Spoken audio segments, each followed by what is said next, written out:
सभी किसान भाइयों का स्वागत है आपके अपने YouTube चैनल किसान एग्रो पर। किसान भाइयों, आज हम बात करने वाले हैं गेहूं में लास्ट पानी कब लगाएं और गेहूं में लास्ट फंगिसाइड की स्प्रे कब करें।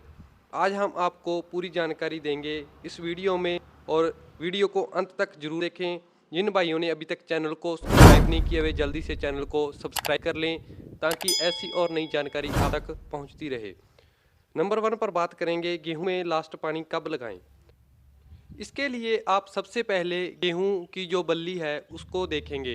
उसमें दाना बनना स्टार्ट हो गया जैसे ही, तो उसमें जैसे दाने में अभी पानी है या फिर उसमें क्रीम बनने लगी है तो उसको पानी की ज़रूरत है।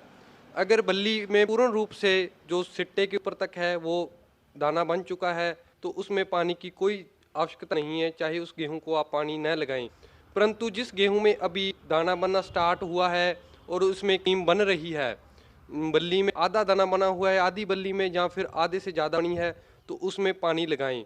जिस बल्ली में पूर्ण रूप से दाने बन चुके हैं और दानों में क्रीम बन चुकी है और दाना जो है मैच्योर होने की अवस्था में है, उस अवस्था में आप गेहूं को पानी न लगाएं। अगर आपके गेहूं के खेत में जो गेहूं की बल्लियां हैं उनमें आधे तक दाने बन चुके हैं, आधे के बाद बल्ली में दाना बनना स्टार्ट हुआ है, तो आप उस अवस्था में गेहूं को लास्ट पानी लगा सकते हैं।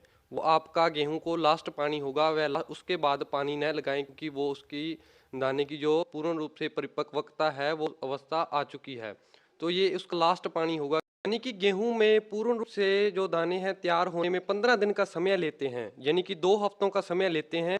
अगर छल्ली में दाना बनना स्टार्ट हुआ है या फिर क्रीम बनी हुई है तो उस अवस्था में पानी जरूर लगाएं। तो ये जो पानी लगाने का विधि है वो आपकी मिट्टी पर भी डिपेंड करती है। कुछ मिट्टी में आपको ज़्यादा पानी लगाने पड़ते हैं, जैसे रेतली मिट्टी में जो मिट्टी की पानी की सोखन क्षमता होती है वो कम होती है। तो ये आप खुद स्वयं देखेंगे कि आपके फसल को पानी की ज़रूरत है या नहीं। तो कुछ मिट्टी में ज़्यादा पानी की आवश्यकता होती है और कुछ मिट्टी में कम पानी की आवश्यकता होती है। ये आप अपने एरिया के हिसाब से खुद देखें।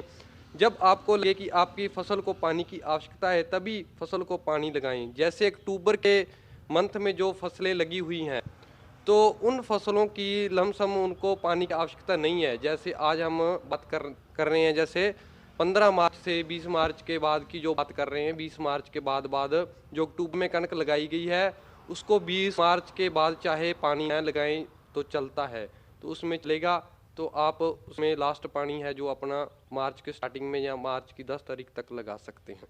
तो नंबर 2 पर बात करते हैं हम फंगीसाइड की। फंगीसाइड की तभी स्प्रे करें जब कणक में आपके गेहूं के खेत में जंडा पत्ता यानी कि ऊपर वाला लास्ट पत्ता निकलना स्टार्ट हो जाए, तब आप उसमें फंगीसाइड की स्प्रे अवश्य करें और एनपीके की स्प्रे करें। तभी ये फंगीसाइड और एनपीके की जो है स्प्रे वो रिजल्ट देती है।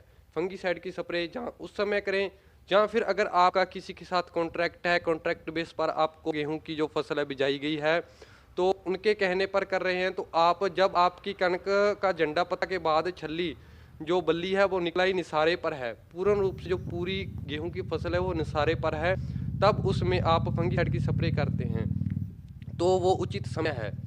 तो आप गेहूं के खेत में या तो झंडा पत्ता के समय या फिर निसारे के समय फंगीसाइड की स्प्रे कर सकते हैं। ये उचित समय होता है फंगीसाइड की स्प्रे करने का।